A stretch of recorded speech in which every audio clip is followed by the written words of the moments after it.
오늘은 그 약속 위에 굳게 서리라 엘리야 편을 함께 나누겠습니다. 열왕기상 16장, 17장을 중심으로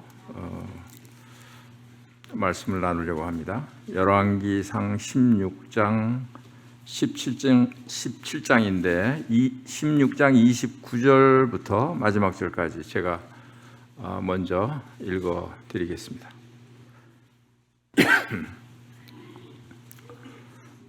열왕기상 16장 29절 말씀입니다. 유다의 아사왕 제38년에 오므리의 아들 아합이 이스라엘의 왕이 되니라. 오므리의 아들 아합이 사마리아에서 22년 동안 이스라엘을 다스리니라. 오므리의 아들 아합이 그의 이전의 모든 사람보다 여호와 보시기에 악을 더욱 행하여 느밧의 아들 여로보암의 죄를 따라 행하는 것을 오히려 가볍게 여기며 시돈 사람의 왕 엣바알의 딸 이세벨을 아내로 삼고 가서 바알을 섬겨 예배하고 사마리아에 건축한 바알의 신전 안에 바알을 위하여 제단을 쌓으며 또 아세라 상을 만들었으니 그는 그 이전에 이스라엘의 모든 왕보다 심히 이스라엘 하나님 여호와를 노하시게 하였더라. 그 시대에 베델 사람 히엘이 여리고를 건축하였는데 그가 그 터를 쌓을 때에 맏아들 아비람을 잃었고 그 성문을 세울 때에 막내 아들 수굽을 잃었으니 여호와께서 눈의 아들 여호수아를 통하여 하신 말씀과 같이 되었더라. 거기까지만 읽었습니다. 엘리야 시대는 매우 암울하고 어두운 슬픈 그런 시대였습니다.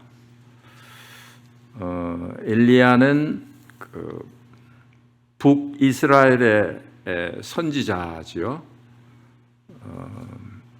여기 이제 남유다와 북이스라엘 이렇게 분열 왕국 시대에 북이스라엘에서 일어났던 일입니다.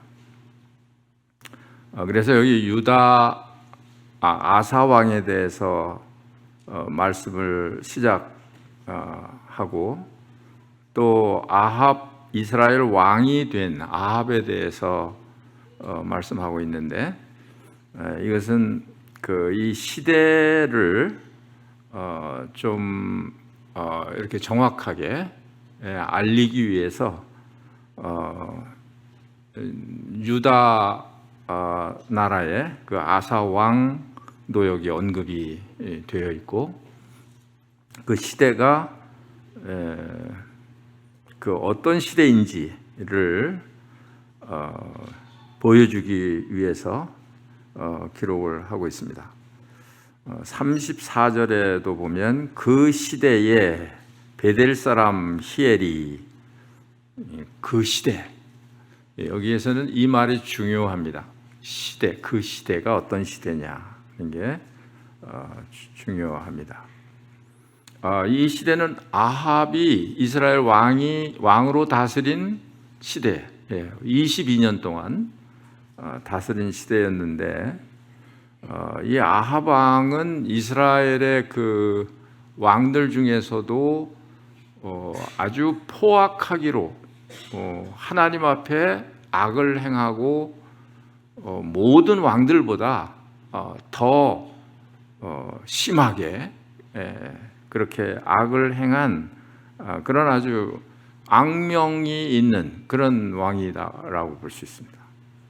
우상 섬기는 것도 아주 대단한 그런 이제 사람이었고, 그래서 여기 이제 그런 말씀들이 나오고 있습니다.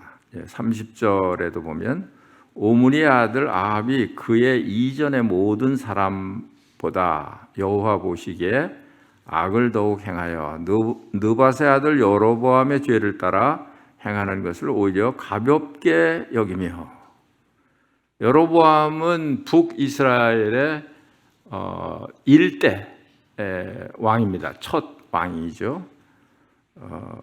그 왕서부터 지금 이 아합 왕은 7대 왕입니다. 7대 왕.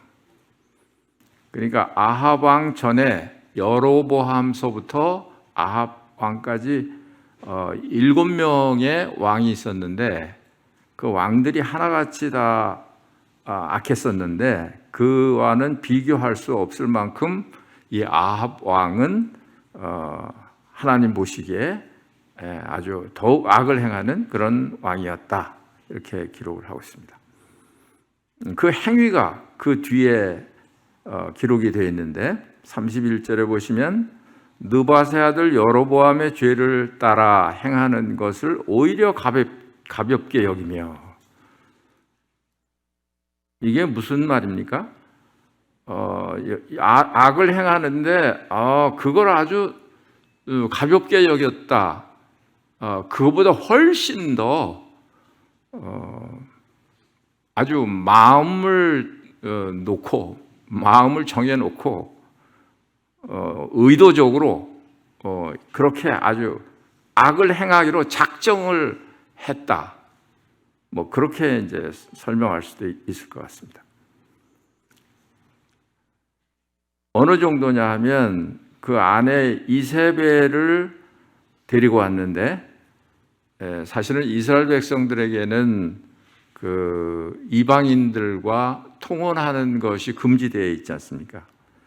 이방인하고 혼인하는 것 자체도 하나님께서 싫어하시는 그런 그 일인데, 이 이세벨은 어떤 여인이냐 하면 그 아버지가 바알의 수장이라고 볼 수 있습니다. 바알의 수장. 엣발이라고, 여기 이름이 바알이에요. 엣발. 그러니까 바알이 그 안에 함께 있다, 그런 뜻이라고 해요. 그러니까 우리로 말하면 우리는 주님이 우리의 주이시고 우리의 주인이시고, 또 그분이 우리 속에 계시고 그분이 나와 하나고, 그렇게 고백할 수 있잖아요. 그런데 이 이세벨의 아버지는 그 반대예요. 그 바알 신을 그렇게 우리가 가지고 있는 그런 것처럼 그렇게 똑같이 가지고 있는 거예요. 이 바알이라는 뜻이 그런 뜻입니다. 그 주인, 나의 주인이라, 그런 뜻이에요. 그러니까 아주 이 바알을 섬기는 그 섬겨도 그냥 대충 섬기는 것이 아니라 아주 그 바알을 지독하게 섬기는 그런 집안의 딸이었습니다. 이세벨. 이세벨 이 딸도 아주 그 악하기가 성경에 유명하죠. 그런 사람을 아내로 삼고 어떻게 했습니까? 바알을 섬겨 예배하고. 이 말은요, 제가 이렇게 볼 때는 하나님께서 이스라엘을 선택을 하시고 인도하시고 보살피시고 먹이시고 이렇게 해서 이제 예배를 이스라엘 통해서 받기를 원하시고 사랑하시고 이런 백성들이 있는데, 지금 바알을 섬겨 예배했다. 이건 그냥 그 제가 생각나는 표현대로 하면 하나님의 마음에 비수를 꽂은 거예요. 얼마나 하나님께서 이스라엘을 사랑하시는데 선택을 하시고, 그런데 이 이스라엘이 이럴 수가 있나요? 어떻게 바알에게 예배를 합니까? 그러니까 지금 이렇게 이 시대가 아주 암울하고 어두운 그런 시대라는 것을 지금 이렇게 나타내주고 있습니다. 32절에는 사마리아에 건축한 바알의 신전 안에 바알의 신전을 또 건축을 하고 바알을 위해서 제단을 쌓고, 참 이스라엘 백성들로서 이게 너무 한 거 아닌가요? 하나님의 백성인데. 제가 어떤 말을 하고 싶은데, 어떤 단어를 쓰고 싶은데 강대상이니까 제가 참으려고. 33절에 보니까 또 아셀의 상을 만들었으니, 하나님 대신에 또 그런 우상을 또 만들어서 섬기고, 그는 그 이전에 이스라엘 모든 왕보다 심히 이스라엘 하나님 여호와를 노하시게 하였더라. 너무 이렇게 아주 타락한 그런 시대이기 때문에 영적으로 아주 어두운 깜깜한 그런 속에 이스라엘이 살고 있습니다. 그런데도 이스라엘은 이것을 지금 깨닫지 못하고 있고, 바알을 섬기는 그런 이 아합 왕의 그 손안에 이스라엘 백성들이 있기 때문에 이스라엘 백성도 똑같이 그렇게 바알을 섬기고 있습니다. 34절에 보면 또 진노를 받을 만한 일을 기록해 놓고 있는데, 그 시대에 베델 사람 히엘이 여리고를 건축하였는데, 여리고는 이건 건축하면 안 되는 성이에요. 그 이스라엘 백성들이 가나안에 들어갔을 때 여리고 성을 무너뜨렸죠. 그 일곱 바퀴 돌고, 그래서 소리를 지르고, 그래서 사람들이 손을 대지 않았는데 하나님께서 여리고 성을 무너뜨렸죠. 아주 든든한 그런 여리고 성. 그게 손대지 않고 하나님께서 무너뜨린 그런 성이었는데, 하나님께서 그 여리고 성을 무너뜨렸을 때 하나님께서 어떤 말씀을 하셨냐면 이런 말씀을 하셨어요. 두 가지 말씀을 하셨는데, 하나는 여리고 성에서 탈취한 물건들, 전리품들, 그것은 너희가 가지면 안 된다. 그것은 다 하나님 앞에 다 바쳐야 한다. 하나님의 곳간에 그걸 구별해서 드려야 된다. 그게 여호수아 6장에 보면 이제 그런 말씀이 기록이 되어 있습니다. 절대 아무것도 가지면 안 된다 하는 거. 그 다음에 두 번째로는 그 성을 다시 건축하지 마라. 여리고 성은 다시 건축하면 안 되는 것이죠. 그래서 여호수아 6장 26절에 보면 여호수아가 그때 맹세하여 이르되 누구든지 일어나서 이 여리고 성을 건축하는 자는 여호와 앞에서 저주를 받을 것이라. 그 기초를 쌓을 때에 그의 맏아들을 잃을 것이요 그 문을 세울 때에 그의 막내 아들을 잃으리라 하였더라. 여리고 성을 건축할 때 이런 일이, 이런 징계가 따라온다라는 것을 지금 말씀을 하고 있는 거예요. 여호수아를 통해서 말씀을 하고 있는 거예요. 그런데 지금 이 여호수아 시대로부터 지금 이 엘리야 시대는 500년 후입니다. 500년 후. 그러니까 그동안에 이스라엘 백성들은 여리고의 성을 건축하고 싶어도 여호수아를 통해서 말씀하신 그 하나님 말씀이 있기 때문에 여리고에 성을 건축하지 않고 지내왔는데, 근데 아합 시대에는 이런 게 아랑곳하지 않는 거예요. 하나님이 말씀을 하셔도 그런 걸 그냥 무겁게 생각을 안 하는 겁니다. 500년 동안이나 지켜온 것인데 지금 이 시대는 지금 여리고에다가 성을 지금 건축하고 있잖아요. 그러니까 하나님 말씀을 아주 멸시하고 집 밟는 그런 행위를 하고 있는 거예요. 그러니까 어떻게 됐다고 그랬습니까? 거기 그가 그 터를 쌓을 때 맏아들 아비람을 잃었고 그 성문을 세울 때 막내 아들 수굽을 잃었으니 여호와께서 눈의 아들 여호사를 통하여 하신 말씀과 같이 되었더라. 500년 전에 예언한 그 말씀 그대로 이루어진 거죠. 그러니까 하나님의 말씀은 세월이 흐른다고 해서 그냥 그것이 그냥 없어지는 게 아니에요. 하나님의 말씀을 거역할 때 그 오래전에 예언한 그 말씀대로 여기에 그런 사건이 일어나고 있는 그런 걸 볼 수 있습니다.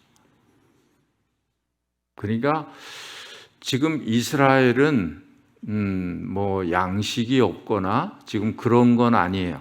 양식이 없어서 물이 없어서 고통을 당하는 게 아니라 여호와의 말씀이 없는 거예요. 영적으로 어두운 거예요.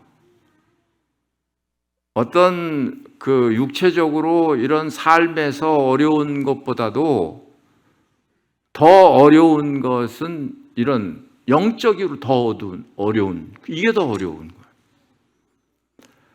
그래서 이런 육신적인 삶에 어떤 어려움이 오는 이유는 때때로 영적인 문제에서 오기도 합니다. 영적인 문제라고 하는 건 하나님과의 관계이죠. 하나님과의 관계가 잘못됐을 때 육신적인 이런 부분에 있어서 문제가 일어나는 그런 경우가 있어요.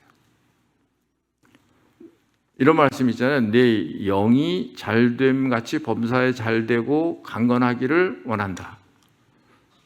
이걸 이제 그 말씀을 이렇게 대비해서 다른 말로 말하면 그 내 영이 잘못되면 범사에 잘못되고 또 병들고. 그러니까 어떤 생활에 육체적으로 이렇게 삶에 있어서 어떤 문제가 생길 때는 아마도 대부분 영적인 문제가 있을 때, 영적인 문제 가운데 있을 때, 하나님과의 그런 관계가 잘못되어 있을 때, 그럴 때 그런 문제들이 찾아와요. 이제 여기서도 마찬가지입니다. 이 바알 신은요, 그 농경신 중에서도 아주 가장 그 으뜸이 되는 그런 신입니다.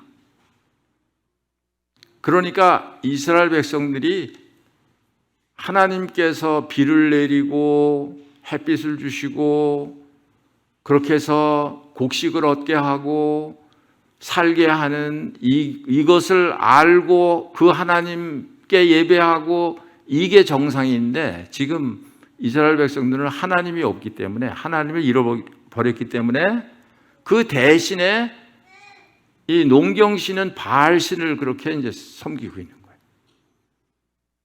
그러니까 이 바알이 자기들에게 지금 양식을 주고 물을 주고 풍요한 삶을 준다고 생각을 하고 있는 거예요. 이게 얼마나 이 이스라엘 백성들이 그 마음이 지금 하나님을 향해서 피폐해져 있는 그런 상태인지를 알 수가 있습니다. 이럴 때는 어떻게 하나요? 하나님께서 이스라엘 백성들을 사랑하시기 때문에 그냥 놓아두지 않죠. 때때로 우리가 잘못할 때 하나님께서 오래 참으시고 이렇게 하십니다마는, 그러나 이렇게 막 정말 악이 이렇게 가득 차 있을 때, 그럴 때 하나님의 심판이 임하는 거예요. 노아 시대 때도 그랬고, 그렇죠? 소돔 고모라 때도 그랬고, 참다 악이 그냥 목까지 올라왔을 때, 관영할 때, 꽉 찼을 때, 그때 하나님의 심판이 임하는 거예요. 그 전에는 그럼 왜 심판이 임하지 않을까요? 돌아오라는 거죠. 심판이 내리기 전에 돌이키라는 것이죠. 그러면 심판을 받지 않아도 되니까. 기다리시는 거예요. 그런데 이 지금 아합 시대에도 악이 가득 찼어요. 그러니까 그 다음에 17장에 가보시면 어떤 일이 벌어집니까? 거기 길르앗에 우거하는 자 중에 디셋 사람 엘리야가 이 성경을 읽으면서 이 암울한 이스라엘의 희망이 엘리야의 등장이에요. 하나님의 사람 엘리야가 등장하는 게 아주 희망적이에요. 저 지도 보시나요? 지도 나오나요, 지금? 거기에 이제 길르앗이라는 게 있고, 길르앗은 어느 도시가 아닌 것 같고, 그 어떤 지역 이름, 우리로 말하면 도봉구, 이런, 아주 그 작은 그런 어떤 도시를 말하는 게 아니라 그 지역, 길르앗 지역의 디셉이라는 동네에서 엘리야가 출생을 했습니다. 그 엘리야가 아합에게 말하되 내가 섬기는 이스라엘 하나님 여호와께서 살아계심을 두고 맹세하노니 내 말이 없으면 수년 동안 비도 이슬도 있지 아니하리라 하니라. 이게 뭐예요? 가뭄을 지금 말씀하고 있어요. 가뭄. 야, 너희들이 지금 섬기는 바알이 이렇게 농작물을 잘 재배하게 해서 너희들을 먹여 살린다고 생각하고 있으니, 그래서 바알을 믿고 있으니, 그래서 바알에게 예배하고 있으니 그게 아닌 것을 내가 가르쳐 줘야지. 그래서 그 가뭄을 이제 내리게 이렇게 합니다.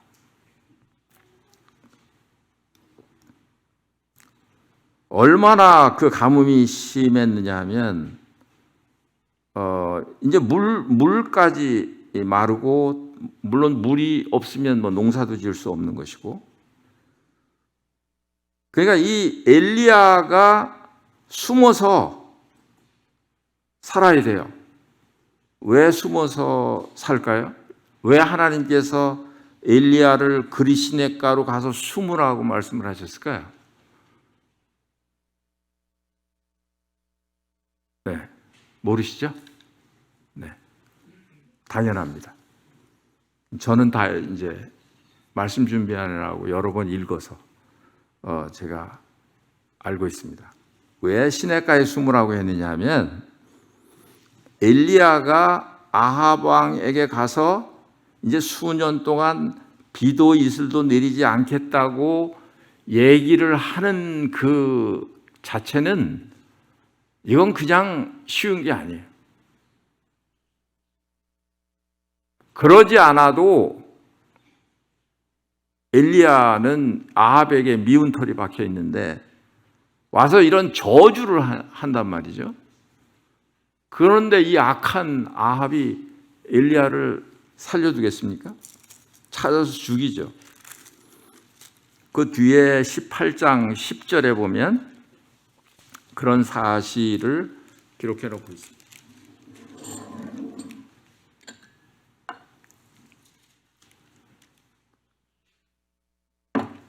10절에 보시면 당신의 하나님 여호와께서 살아계심을 두고 맹세하노니 내 주께서 사람을 보내어 당신을 찾지 아니한 족속이나 나라가 없는데. 누가? 아합이 엘리야를 찾아서 다녔는데 찾지 않은 나라가 없을 만큼 구석구석이 엘리야가 어디 있는지 찾았다는. 뭐 하려고 했겠죠? 죽이려고. 그들이 말하기를 엘리야가 없다 하면 그 나라와 그 족속으로 당신을 보지 못하였다는 맹세를 하게 하였거늘. 이게 무슨 말이냐 하면 오바댜라고 하는 그 왕궁 맡은 자가 있었는데 엘리야가 오바댜를 만났어요. 그 왕궁에서 일하는 사람이니까 만나서 아합에게 가서 엘리야가 여기 왔다. 그렇게 아합 왕에게 가서 고해라. 그런 말이에요. 그러니까 지금 이 오바댜라는 사람이 이런 이야기를 하는 거예요. 엘리야, 당신이 날 보고 아합 왕에게 가서 엘리야가 여기 있다고 가서 말하라고 하는데 그렇게 말해놓고 하나님의 영이 당신을 끌어서 다른 데로 옮겨버리면 그 다음에 아합이 엘리야를 찾아서 발견하지 못하면 어떻게 되겠느냐? 내가 죽지 않겠느냐? 그러면서 이 오바댜는 가서 왕에게 말하기를, 아합 왕에게 말하기를 무서워하는 것이죠. 그래서 나중에는 결코 내가 그런 일이 없다. 아합 왕에게 내가 보일 것이다. 그렇게 이제 확신을 시켜주죠.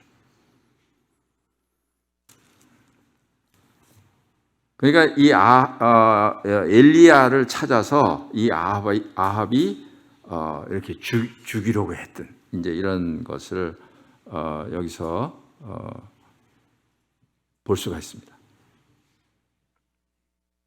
그래서 너무 이제 가뭄이 심하기 때문에 하나님께서 이 엘리야를 그리시네가에 가도록 그렇게 말씀을 합니다. 뭐 그리시네나 아니면 엘리야가 출생한 디셉이나 그게 아마 다 그냥 길르앗 땅이었던 것 같습니다. 가까운 길르앗 땅. 그래서 엘리야가 하나님께서 말씀하시는 대로 그리시네에 갔습니다. 거기서 얼마를 있었는지는 잘 나타나지 않고 있습니다만 여하튼 이것도 생각할 때 이것도 엘리야에게는 상당히 힘든 그런 일이었습니다. 집도 없죠. 집도 없고 아무것도 없는 그런데 가서 자고 이렇게 숨어 있어야 하니까. 이제 거기에다가 먹을 것도 없고 물은 시냇물이 거기 흐르니까 시냇물을 먹으면 될 거고 물이 먹을 것이 없으니까 그러니까 하나님께서 내가 까마귀들에게 명령을 해서 너에게 떡과 고기를 날라 줄 것이다. 그래서 아침 저녁으로 떡과 고기를 까마귀를 통해서 받는 거예요. 그러니까 엘리야는 그리시네가에서 다른 거 할 일이 없어요. 아무것도 할 일이 없어요. 할 일은 딱 하나예요. 하늘 쳐다보는 거. 까마귀가 언제 날라오나 하늘 쳐다보는 거. 그러니까 이 지금 엘리야의 지금 상황은 하나님이 까마귀를 통해서 먹을 것을 갖다 주지 않으면 살 수 없는 그런 상황이에요. 그러니까 하나님만 바라볼 수 없는 그런 상황이에요. 다른 거 생각하고 쳐다볼 그런 여유가 없는 상황이에요. 하루 종일 하늘만 쳐다보고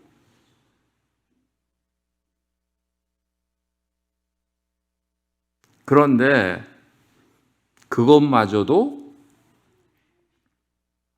가뭄이 계속이 되니까 시냇물이 말라버린 거죠.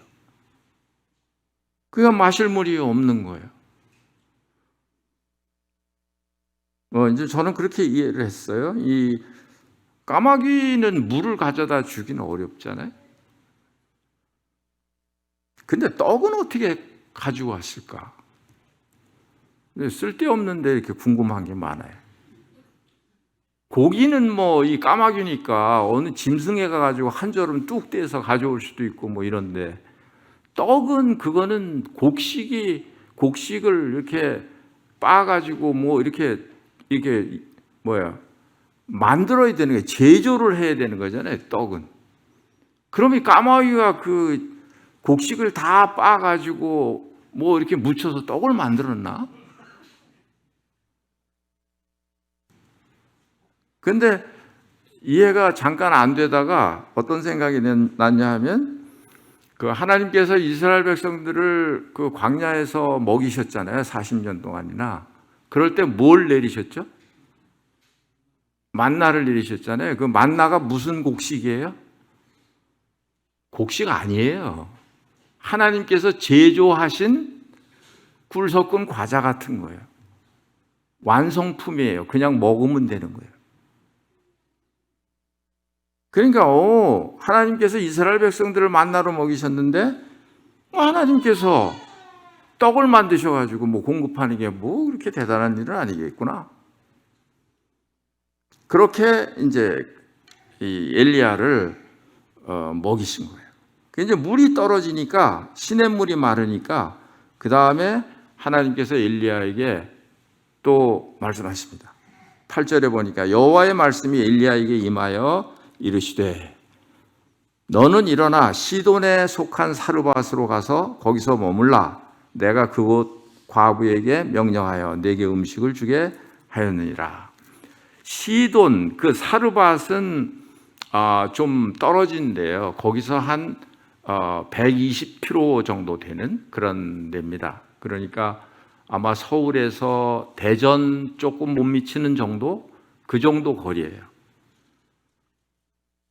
그러니까 그 지금 있는 그런 아까 어디였죠? 길르앗 그 지역에서는 북쪽, 서쪽, 서북쪽으로 이렇게 가면 거기에 이제 사르밧이란, 시돈 밑에 사르밧이라는 데가 있는데 그리로 가라, 그렇게 말씀을 하셨어요. 그러면 거기에 과부가 너를 섬기게 될 거다, 이런 말했습니다. 아마 그 엘리야는 이제 살았구나. 거기 가면 그래도 집도 있을 거고 또 나를 도와주는 사람도 있고 그 과부가 정성스럽게 음식을 만들어서 이렇게 나한테 주겠구나. 이 그리시네가에서 집도 없는데 그냥 야전에서 잠자고 그랬을 거 아닙니까? 거기서 그렇게 고생을 했는데 이제는 좀 편하겠지라는 생각을 가졌을 것 같습니다. 그런데 10절에 가보니까 일어나서 이제 사르밧으로 갔어요. 목말랐겠죠? 120km를 걸어갔으니까요. 마실 물 없었겠죠? 다 가물어가지고 뭐 먹을 물이 없는 그런 상태이고, 뒤에 보니까요, 얼마나 가물었는지 아합 왕하고 아까 얘기한 왕궁에서 일하는 사람, 그 사람하고 둘이서 짐승들이 다 말라 죽어가고 있으니까 그냥 물이 어디 있는지 두 사람이 찾으러 다닐 정도예요. 왕이 물 근원이 어딘지, 샘물이 어디에 있는지를 찾으러 다닐 정도.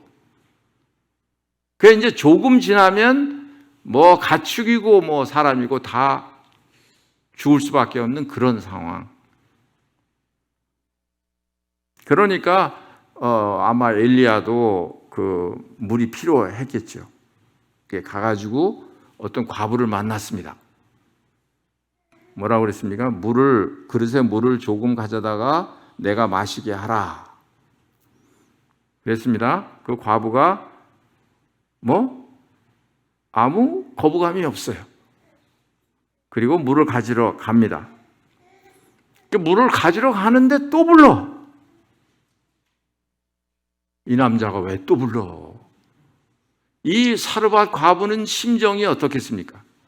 그 뒤에 보면 나오는데 이제 나뭇가지를 주워가지고 집에 가루 좀 있는 거, 기름 조금 있는 거 해서 그거 빵 만들어서 아들하고 먹고 그 다음에 죽을 각오예요.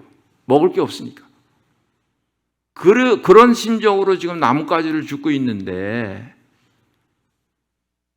근데 왜 남자가 나타나가지고 물 달라. 그 다음에 또 뭐라고 해요? 가는 사람 또 불러가지고 11절에 그가 가지러 갈 때 엘리야가 그를 불러 이르되 청컨대 네 손에 떡 한 조각을 내게로 가져오라.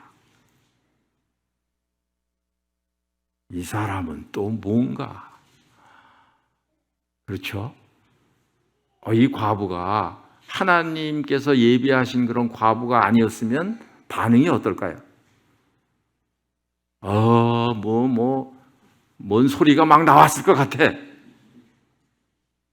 예? 나 같은 이런 사람한테 지금 네가 먹을 걸 지금 달라고 하냐?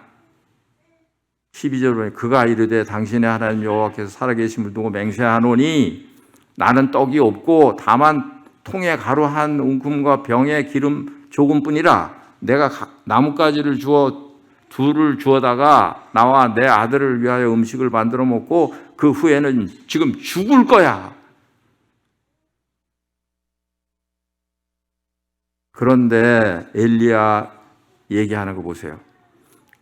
이 정도가 되면 우리 같으면 어떻게 할까요? 저 같으면 어떻게 했겠습니까? 몰랐습니다. 그렇습니까?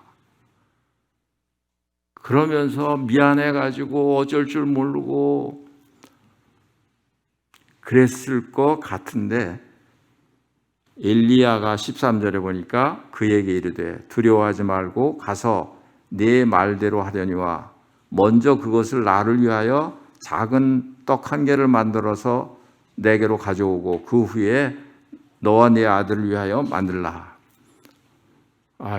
떡을 만들어 가지고 당신하고 아들하고 좀 먹고 남는 게 있으면 더 조금 주세요. 이래도 시원찮은데 먼저 만들어 가지고 나한테 가지고 오고 그 다음에 남은 게 있으면 너네들 먹어. 그런데 이렇게 얘기하고 있는 엘리야의 그런 마음이 어떤 그런 자비가 없거나 이런 건 아닌 것 같고 뭘 믿느냐 하면 하나님께서 말씀하신 것을 믿는 거죠. 14절에 보니까 이스라엘 하나님 여호와의 말씀이 나 여호와가 비를 지면에 내리는 날까지 그 통에 가루가 떨어지지 아니하고 그 병에 기름이 없어지지 아니하리라 하셨느니라. 하나님이 이렇게 말씀하셨기 때문에 걱정하지 말고 가서 떡 만들어서 나한테 먼저 가지고 오고 그 다음에 너희 먹어봐. 어떤 일이 일어나나. 그러니까 이제 이 과부도 그 말을 믿고 그렇게 했습니다. 그랬더니 어떻게 됐나요? 병에 기름이 떨어지질 않는 거예요. 또 가루가 떨어지질 않는 거예요. 언제까지? 가뭄이 끝날 때까지. 횡재 맞는 거죠, 이 과부하고 아들이. 그런데 그게 다가 아니에요. 또 아들이 죽었어요, 또 위에. 그러니까 이 아들이 죽으니까 과부가 엄마가 막 엘리야를 원망합니다. 18절에 여인이 엘리야에게 이르되 하나님의 사람이여 당신이 나와 더불어 무슨 상관이 있기로 내 죄를 생각나게 하고 또 내 아들을 죽게 하려고 내게 오셨나이까? 내 아들 죽이려고 왔느냐? 이러고 이제 막 불평하고 원망하고 이렇게 하는 거죠. 이제 그 다음에는 이제 엘리야가 그 죽은 아들을 살리는 그런 또 이적을 행합니다. 혹시 오해하실지 몰라서 말씀드리고 넘어가겠는데 어떤 사람은 이 성경을 해석하기를 이 아들이 아주 죽은 게 아니고 그냥 숨 정지 상태에 있다가 엘리야가 엘리야가 그 아들 위에 올라가서 3번을 이렇게 충격을 주니까 숨이 터져가지고 살았다. 요렇게 해석을 해야겠습니까? 이 말씀을? 그렇게 해석을 할 이유가 없는 게 뭐냐 하면 여기에 기록했잖아요. 내 아들을 죽게 하려고 오셨냐? 그리고 17절의 마지막에도 위중하다가 숨이 끊어진지라 그랬잖아요. 숨이 끊어졌다고 얘기를 하지 않습니까? 죽은 거예요. 죽은 것을 이제 엘리야가 살립니다. 그 다음에 18장에 가면 이제 3년 반이 지나서 비를 내리게 하는 그런 장면이 나옵니다. 사실은 이제 지금부터 본론입니다. 이런 아주 암울한 이런 시대에 있는 이 엘리야, 또 엘리야뿐만이 아니고 우리들도, 우리나라도, 우리 가정도, 내 개인도, 우리 교회도 이런 상황일 수 있는 거예요. 그러면 이런 상황에서 어떻게 이것을 돌파해 나가야 되느냐? 이게 주제 아닙니까? 하나님의 약속 위에 굳게 서리라. 이런 상황에 있어도 낙심하지 않고 하나님 말씀에 굳게 서기 위해서 우리가 이 하나님 말씀을 지금 듣고 있는 거예요. 제일 가장 중요한 게 뭐냐? 엘리야에 있어서 가장 중요한 게 뭐냐? 여호와의 말씀을 따라갔다 하는 거예요. 이게 살 길이었습니다. 살 길. 이게 아주 단순한 것 같아도 살 길이에요. 이게 어떤 사람 찾지 않고 다른 거 의지할 생각 안 하고, 이스라엘 백성들이 지금 다 뭘 의지하고 있습니까?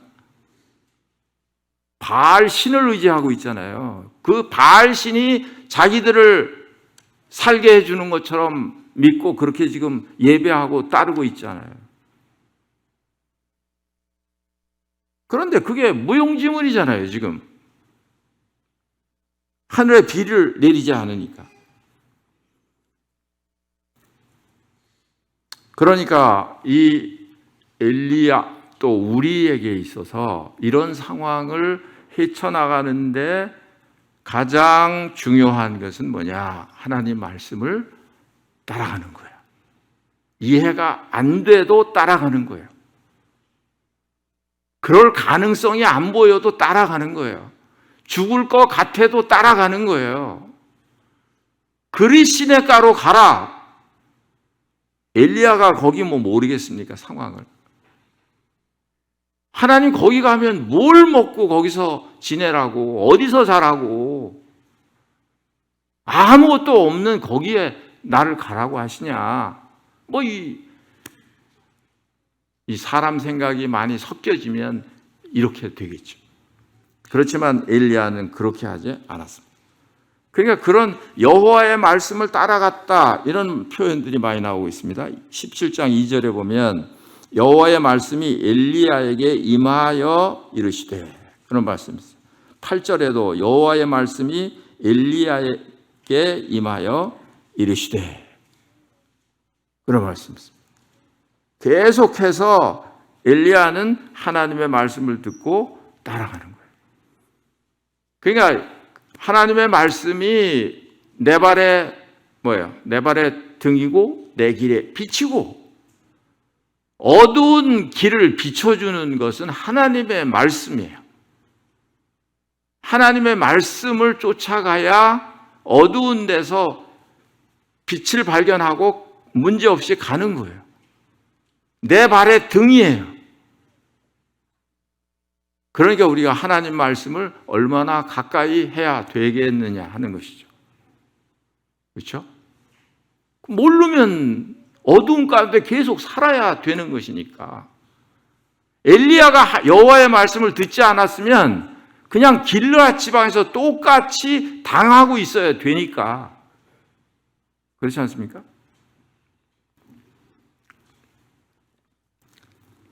그러니까 여호와의 말씀을 따라가는 거. 왜? 사람이 떡으로만 사는 게 아니에요. 하나님의 입으로 나오는 말씀으로 사는 겁니다.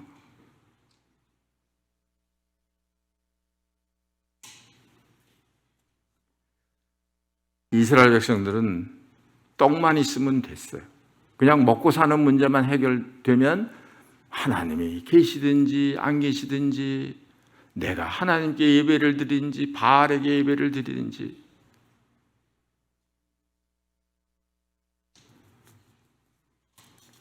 그래서 매우 중요한 것은 하나님의 말씀을 쫓아가는 것이다. 그게 우리의 살 길이다. 잘 들으셨죠? 네. 사람이 아무리 지혜를 짜내고 여기서 어떻게 해결할 것인가 하는 것을 구상을 하고 생각을 해도 답이 안 나와요. 그거 가지고는. 여호와의 말씀을 쫓아가는 것만 답이에요. 그러니까 엘리야가 다른 방황하지 않고 그냥 하나님이 말씀하실 때 그렇게 따라간 거예요. 그런데 하나님 말씀을 따라가면 다 좋은 것만 있느냐? 그렇지를 않습니다. 고난이 따라와요. 기대했던 거하고 달라요. 아까도 말씀드렸지만 어떤 과부가 나를 잘 섬겨주겠지 기대를 했을지 모르는데 가서 만나보니까 이건 거지도 그런 거지가 없어.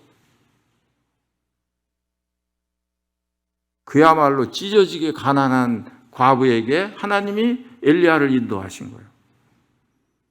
거기다 설상가상 또 아들까지 죽었어. 이런 일이 발생을 한다는 거예요. 하나님의 말씀을 쫓아가도. 그러면 왜 하나님의 말씀을 쫓아가는데 이런 일이 발생할까 하는 것을 우리가 알아야 되겠죠. 왜 이런 일이 발생할까?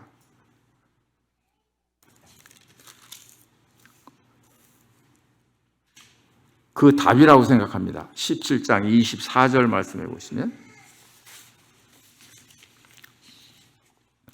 여인이 엘리야에게 이르되 내가 이제야 당신은 하나님의 사람이시요 당신의 입에 있는 여호와의 말씀이 진실한 줄 아노라 하니라.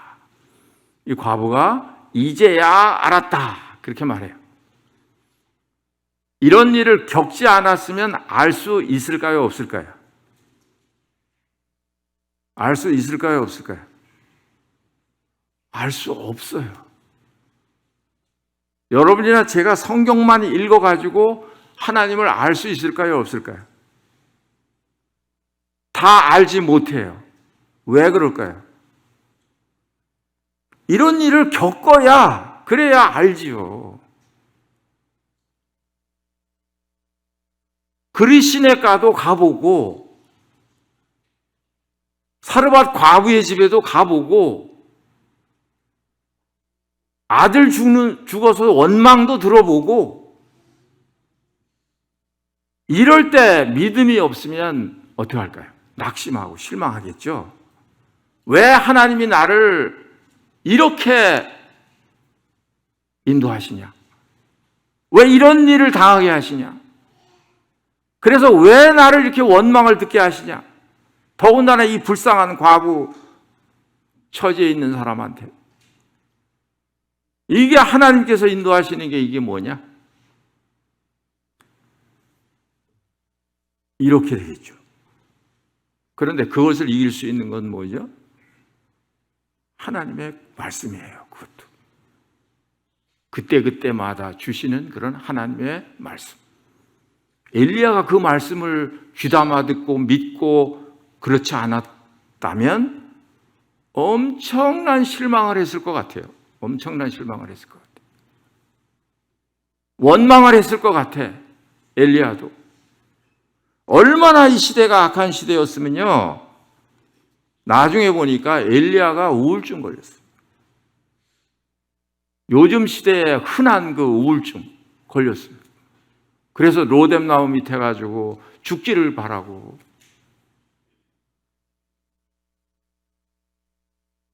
그런데 여기에 대한 보상이 뭐냐?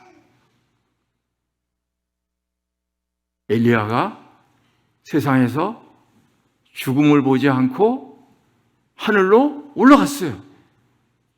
또 누가 올라갔어요? 엘리야 말고 에녹. 죽음을 보지 않고 올라갔어요. 엘리야는 뭐 타고 올라갔어요? 병거 타고 올라갔어요? 노래가 틀렸어요. 자세히 보니까 병거가 엘리야하고 그 제자 엘리사하고 붙어가지고 안 떨어지니까 그 병거하고 말이 그 두 사람 사이를 이렇게 갈랐어요. 갈라놨어요. 그리고 엘리야는 회오리 바람을 타고 올라갔다. 그렇게 기록이 되어 있습니다.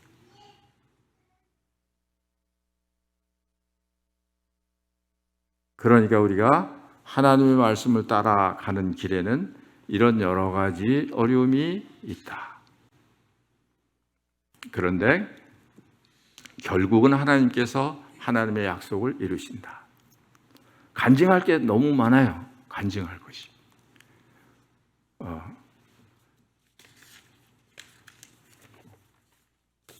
하나님은 실제로 우리의 삶 속에서 우리 생활 중에 살아서 역사하시는 분이에요.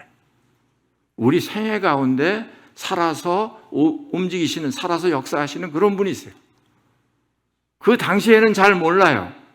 시간이 지나면 알게 돼요. 하나님이 이런 분이시구나. 배후에서 일하시는 그런 하나님이세요. 오늘 아침에 성경 어디 읽었죠? 거기에 그런 말씀이 나왔었는데, 에스더서에. 에스더서에는 하나님이란 말이 한 번도 안 나오죠. 그런데 하나님께서 에스더를 도우시잖아요. 에스더가 뭐 얼마나 이뻤는지 모르겠습니다. 그렇지만 뭐 그렇게 이뻤을까요? 하나님께서 모든 사람의 마음에 왕의 마음에 그 에스더를 예쁘게 보는 그런 마음을 하나님이 그냥 주신 거예요. 그래서 사랑스럽게 보이고 그런 거예요. 하나님의 역사에 쓰시려고. 하나님 배후에서 그렇게 일하시는 그런 분이세요.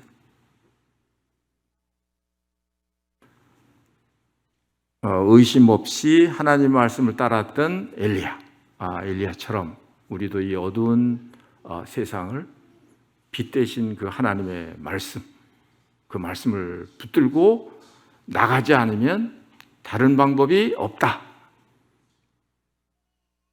그 말씀을 의지 안 하면 다른 거 의지하잖아요. 바알 의지하게 되는 것이죠. 다른 우상을 의지하게 되는 것이죠. 그건 더 구렁텅이로 빠지게 되는 거예요. 사는 길이 아닙니다. 그건 죽는 길이에요. 걔가 뭐 이 사람 저 사람 뭐 이것저것 뭐 보지 마시고 뭐만 바라봐야 된다? 하나님 말씀만 바라봐야 된다. 하나님께서 명령하시는 대로, 시키시는 대로 내가 원망을 들어도 욕을 들어도 상관없다. 왜? 그게 살 길이니까. 기도하겠습니다. 아버지 하나님, 하나님의 사람 엘리야를 통해서 그 시대의 어두운 그 환경을 해치고 이기고 나갔던 것을 저희들이 봅니다. 이러한 믿음 저희들에게도 주셔서 지금 현재 저희들이 겪고 있는 이러한 상황 아버지 하나님께서 아시겠사오니 엘리야처럼 승리하는 저희들이 되게 해 주시옵소서. 주 예수 그리스도의 이름으로 기도합니다.